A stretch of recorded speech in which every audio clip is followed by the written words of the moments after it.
Let's go ahead and talk about parent functions.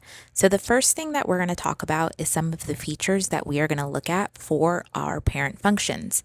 First thing that should be pretty familiar is we are going to talk about domain and range. So remember that domain is going to be on our x-axis and range is going to be on our y-axis. Now, something that we learned today is that there are two ways to write domain and range in Algebra 2. That's going to be in set notation or in interval notation. You have the option to do whatever you like. Now, personally, I do think interval notation is a little bit easier, so that's what we're going to be using today to write our domain and range for our parent functions. The other thing that we're going to discuss is going to be your x-intercepts. Now, this should be pretty familiar, but what we kind of introduce in Algebra 2 that you may have not seen before is that they can also be called zeros, solutions, or roots. Now, we can ask you a question in 4 different ways. We can say, what are the x-intercepts? We can say, what are the solutions? What are the zeros? What are the roots? But they're all looking for where does our graph cross the x-axis? Now, the other 2 things that we'll discuss briefly, but aren't a huge part of Algebra 2, you're going to see them a lot more in geometry. It's going to be your types of symmetry. There are 2. We have reflectional symmetry and we have rotational symmetry. Now, reflectional symmetry basically means that you're going to have a mirror image split over either. And in our case, there's 2 options. It can be either over the x-axis or the y-axis. Now, for the rotational symmetry, typically we state this by degrees, and it can either be rotated 90, 180, or 270. If you went all the way and did 360, that would be going in a full circle, so we wouldn't really count that as having rotational symmetry. So let's go ahead and let's get to our first parent function. Now, this one you should be a little bit familiar with. This is our quadratic function. Typically, what we'll do is we'll say that the expectation is that you know these functions and you know their key points. But at the end of the day, they are still a function. So what you can do is you can go in and you can plug in values. Now, the points that we have in this table are the points that we are expecting you to know. If you want to know more than these 5 points for the quadratic function, you absolutely can, but these are the 5 that you are responsible for. So when I say plugging in your x values, basically that just means where I see x in the parent function, I'm going to be plugging in the x's that I have in the table. So showing you an example of that, we're going to take -2 and we're going to square it. So remember, if you square something, it's like multiplying it times itself. So -2 times -2 is +4, because a negative times a negative is a positive. So if I write that as a coordinate point, that's going to be -2, +4. And then I'm going to repeat that process for all of the numbers that I have listed. Now, I won't always write out me actually plugging in the value, because eventually we should kind of see what's happening. So -1 squared is -1 times -1, which is going to give me a +1. And then if I take 0 and I square it, I should be getting 0. If I take 1 and I square it, I should be getting 1. 2 and I square it, and I should be getting 4. And that's going to give me my last 3 key points for the quadratic function. So these 5 ordered pairs are what you're responsible for knowing in this class, because you will be graphing by hand. You will not be graphing with a calculator. So the first thing I'm going to do is graph it. So I'm going to do -2, +4. Remember, we always read the x's first and then the y's. -1, +1, 0, 0, 1, 1, and 2, 4. And so we connect our dots, and you should get something that kind of looks like a U shape. We call this a parabola, a quadratic function. Now, once we know what the graph looks like, all we're going to do is kind of fill in some information about it. Remember, for domain, we read from left to right, And for range, we read from bottom to top. So if you notice that there are two arrows on the ends of your graphs and there's no stopping point in terms of those arrows being cut off, that means your domain is going to be all real numbers. And if you think back to what we did in our notes earlier, if I wanted to write all real numbers in interval notation, that means we're going from negative infinity to positive infinity. Now the range in this case, I don't have an arrow that's currently pointing down, so that means that I have a spot that we are starting with. And that spot looks like it's going to be the origin 0, 0. So that means the smallest y value that this entire graph is going to take on is 0. And since there's a point there, in interval notation, if the point is included, we give it a bracket. So I'm going to go from 0 to positive infinity. And the nice thing about parent functions is they have a lot of the same features. And in this case, the place where my graph crosses the x-axis and the y-axis is the same. It's the origin. It's going to be the point 0, 0 for the x-intercept and 0, 0 for the y-intercept. And you'll see this kind of goes with all of the other parent functions once we start to look at them. Now, sometimes in Algebra 2, we'll ask you if a point is a minimum or a maximum.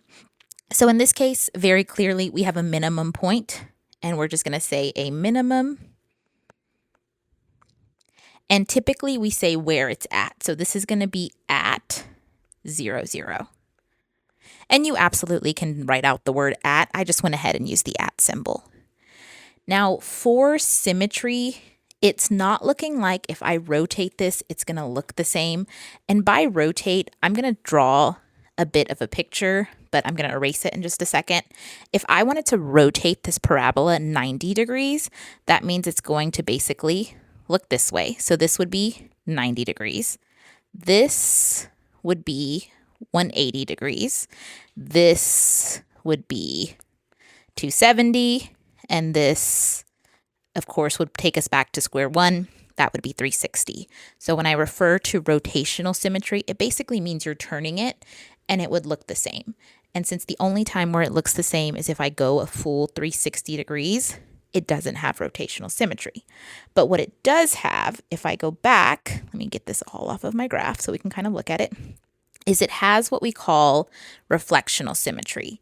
If I were to draw a line, and typically we refer to this as the line of reflection, on the y-axis, I can see that the left side is a mirror image of the right side.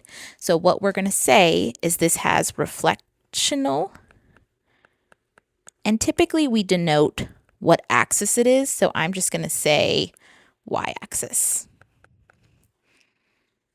Now, we've done one parent function. We kind of worked through all of that slowly together. Now we're going to go ahead and kind of go through the others a little bit quicker. So the next one that kind of pairs with the quadratic function is going to be the square root function. So again, I'm just taking the x values that I have in my table and I'm plugging them into the square root function. Now for the square root, we have a little bit more to talk about because if I try to take the square root of -1, that's actually going to be undefined. Now, what that means is we're going to have some restrictions on a square root function because you can't take a square root of a negative. So where this function actually starts is it starts at 0. So if I take the square root of 0, I get 0. If I take the square root of 1, I get 1. Square root of 4 is 2. Square root of 9 is 3. Now, this is one of the only parent functions where we will only ever ask you to graph 4 points. All of the other ones we will ask you to graph 5, but because the 4th point in this case is already at 9, sometimes it doesn't always fit in a 10 by 10 grid. So we only ever ask for 4. You will not have to necessarily say that the square root of -1 is undefined in this case. Just know the 4 that we actually have. So I'm going to go ahead and graph this. 0, 0, 1, 1, 4, 2, 9, 3. connect my dots, and it kind of looks like a halfway parabola without a side, like just cut in half. Now this is going to be our most restricted parent function. So the domain, the farthest left that this graph will go is going to be that origin point. So that 0, 0. So that's how far left I'm going to be. So that means my domain is going to start at 0 and go all the way up to positive infinity. And my range is going to do the exact same thing. The lowest that this graph will ever be is at 0 all the way up to positive infinity. And just like we talked before with the quadratic, the x-intercept is 0, 0. The y-intercept is 0, 0. Now, in this case, technically there is a minimum point and it is the origin. However, it's not necessarily the same idea of a minimum point as the quadratic function has, but it is still a minimum. So we'll go ahead and say minimum at 0, 0. Now, this particular graph, even if I tried to rotate it, even if I tried to reflect it, it's not going to have any types of symmetry. So I'm going to go in and say none. Now, the quadratic and the square root, they're inverses of each other. They're going to go together. They're buddies. The next two that we're going to look at are buddies. So we have the cubic function and we'll have the cube root function. So the first thing I'm going to do is I'm going to go in, look at my x's, and see what I'm plugging in. So I'm going to plug in -2 to the power of 3. Now, if you have forgotten what a power of 3 is, that basically means I'm just multiplying -2 3 times. So I'm kind of doing -2 times -2 times -2. Now, a lot of people will get that we know it's going to be 8, but what they'll miss is the fact that if I have 3 negative numbers and they're being multiplied, that means my number is going to stay negative. So anytime your multiplication is odd, the value will stay negative. Anytime your multiplication is even, so like 2 times, 4 times, 6 times, it's going to become positive. So in this case, -2 cubed is going to be -8. -1 cubed is going to be -1.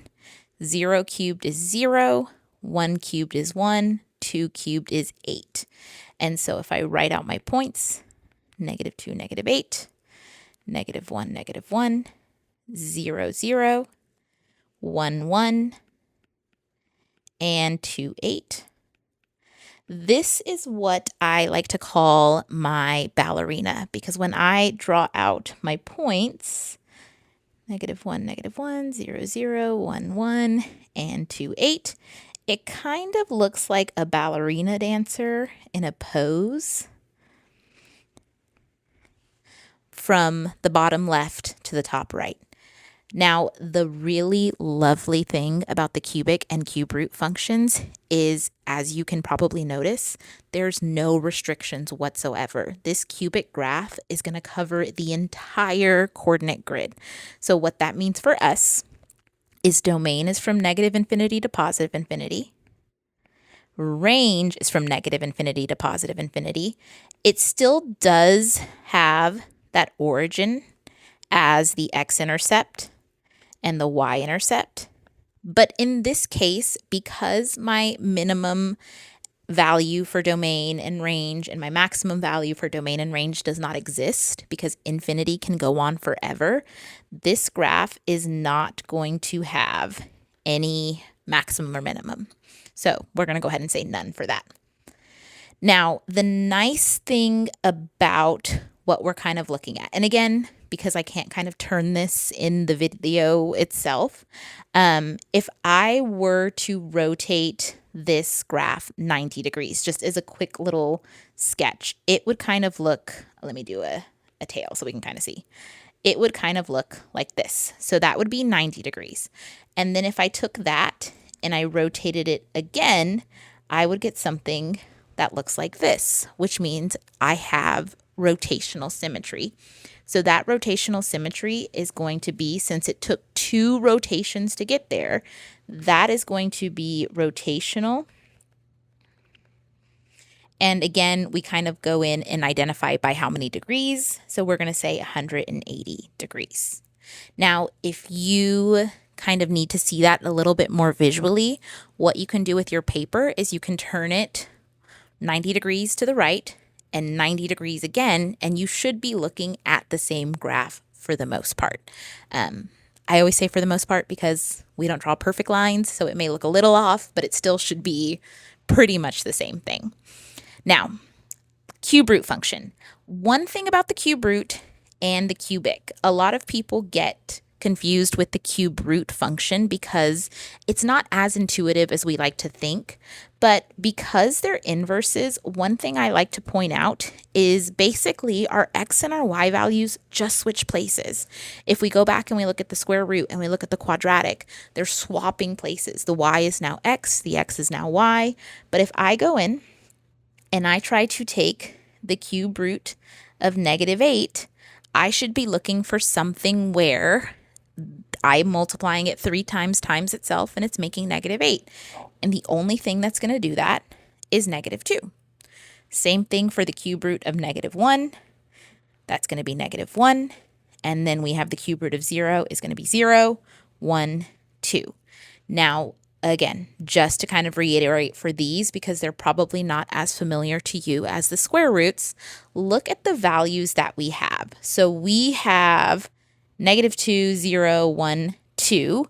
And then I want us to look at what we had for cubic. That was -2, -1, 0, 1, 2. And then if we look at the y values, -8, -1, 0, 1, 8, and we look at the x values, we should have -8, -1, 0, 1, 8. So I usually advise memorize the ones that are cubic. And then if you have to know the cube root functions, which you do, just swap them. Switch where x is and switch where y is so that they are now in different places. So if I write out my coordinate points, it's going to be -8, -2, -1, -1, 0, 0, 1, 1, and 8, 2.